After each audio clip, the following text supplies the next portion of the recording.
तेज़ी निफ्टी ने निचले स्तरों से दिखाई और अब ऊपरी स्तरों से आप कह सकते हैं कि करीबन हम आ गए हैं 24,900 के आसपास, यानी कि 400 पॉइंट के आसपास की 1400 पॉइंट में से आपने 400 पॉइंट गंवाए हैं। करेक्ट।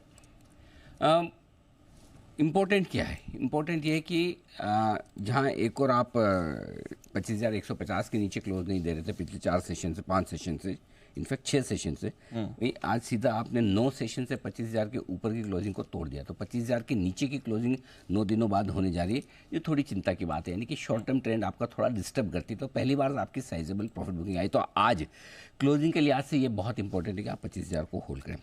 दूसरा, बैंक निफ्टी में आइए। बैंक निफ्टी 50,800 के आसपास है। 10 ट्रेडिंग सेशन ऐसे निकले हैं बैंक निफ्टी में जहां आप 51,000 के ऊपर बंद हुए हैं।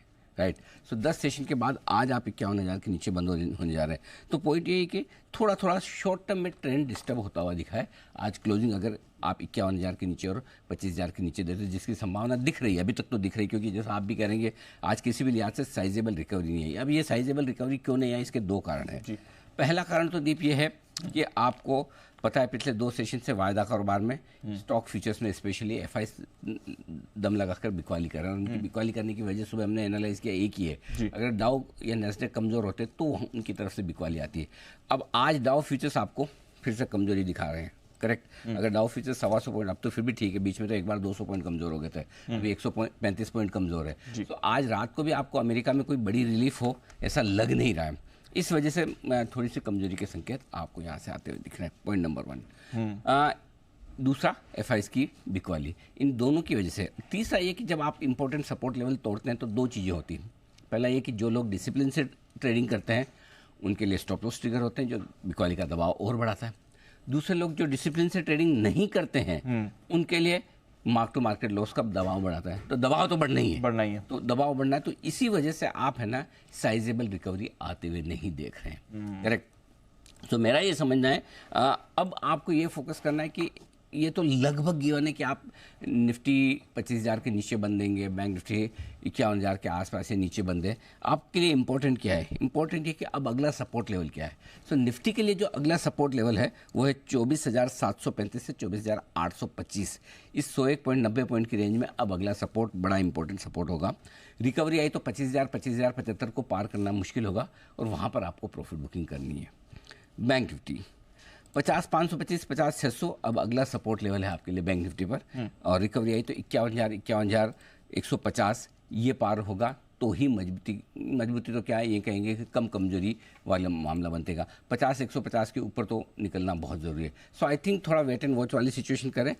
अब सवाल ये कि सोमवार की सुबह जब आप लौटेंगे तो क्या बाजार और कमज़ोर होंगे या रिकवरी आएगी? इसका जवाब अभी आपके पास नहीं है। क्यों नहीं है? क्योंकि वैसे आपको लगेगा डाउ फ्यूचर्स 150 पॉइंट नीचे है तो कमज़ोर रहने चाहिए। आपको बजाय इसके कि सोमवार को गैप से ऊपर खुलेगा नीचे खुलेगा, इस चीज़ में पढ़ने के बजाय ये सोचिए कि आपकी पोजीशन क्या है। समझो आप मार्केट में शॉर्ट हैं और सोमवार को गैप अप ओपनिंग हो जाए, फॉर एग्जाम्पल 150 पॉइंट निफ्टी ऊपर खुल जाए, 100 पॉइंट, तो आपको कितनी रिस्क ले सकते हैं? राइट। अगर आप लॉन्ग पोजीशन पर बैठे हैं और सोमवार को फिर से 100-150 पॉइंट निकल जाए तो आप कितने रिस्क ले सकते हैं? राइट। ये इसका जवाब ज़्यादा ज़रूरी है इसके बजाय कि इसका जवाब ढूंढने की कोशिश की सोमवार को होगा क्या। वो तो आपको पता नहीं है। Correct. लेकिन ये आप पता लगा सकते हैं कि आपकी जो पोजीशन है उस पोजीशन में आप और कितनी एक्स्ट्रा रिस्क लेने को तैयार हैं। और इसीलिए हम कल भी कह रहे थे, कितने दिनों बाद तो दीप हमने कल रिलायंस पे और निफ्टी पर दोनों पे क्लोजिंग शो में शॉर्ट कॉल दिया था। Yes, sir. और ये भी कहा था कि और आज सुबह कहा कि 50% काट कर बाकी 50% को आप ट्रेल करते चले ताकि आपकी रिस्क खत्म हो जाए। करेक्ट। और बैंक निफ्टी भी हमारा यही कहना था, निफ्टी बैंक निफ्टी दोनों ही कमज़ोर है तो आप वहाँ कमज़ोरी के संकेत ऐसे। सो आई थिंक इन लेवल्स पे आपको नज़र रखनी है, सिंपल सी चीज़ है। और फिलहाल फ्रेश खरीदारी करनी है तो नेक्स्ट वीक का इंतज़ार करना है। फ्रेश बिकवाली करनी है तो जो रेंज ऊपर की मैंने दी है उस रेंज में एक बार रिकवर होकर आने दें, उसके बाद आप फ्रेश बिकवाली भी करनी है या पोजीशन हल्की भी करनी है तो थोड़ा सा ऊपर आने दें, उसके बाद करें। थोड़ा सा ऊपर आने फिर उसके बात करें। बट ये एक चीज़ है सर, रिलायंस पर आपने कल क्लोजिंग में ट्रेंड पकड़ा था, साथ ही निफ्टी पर भी आपने क्लोजिंग में ट्रेंड पकड़ा था कल और कहा भी था कि पुट खरीद कर जाइए। अब यहाँ से आपको वीकनेस आती हुई बाजार में दिख सकती है, तो वहाँ से हम देख भी रहे हैं कि मूड माहौल भी बदला है और कमजोरी भी आती हुई दिख रही है। एक बार देख लेते हैं निफ्टी पर क्या सलाह दी थी कल, जब अनिल जी ने कहा था कि अब वीकनेस आ रही है और निफ्टी बेचने की राय दी थी, जहाँ पर टारगेट्स भी आपको हिट होते हुए दिखे। दो जगह आपको बेचना है। अच्छा, आधा भी, आधा 25,275 आएगा तब। और आपका स्टॉप लॉस है 25,350 का स्ट्रिक्ट स्टॉप लॉस। टारगेट, पहला टारगेट होगा 25,075 का, दो छोटे टारगेट हैं 24,950, 24,875, 24,825। 24,925 के आसपास है। 24,875 का दीप आज का फाइनल टारगेट जो हमारा था निफ्टी की शॉर्ट कॉल पे, बिल्कुल वहीं पर पहुंचकर रुका है। तो लास्ट टारगेट तक पहुंचा है, बिल्कुल परफेक्ट लेवल पर पहुंचकर वहां रुका है।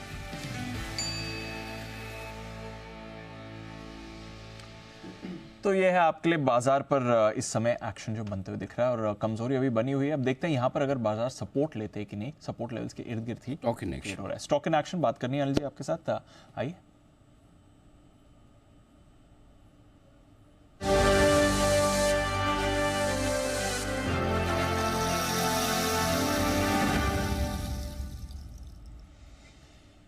यस सर, बताएं। दीप, स्टॉक इन एक्शन में दो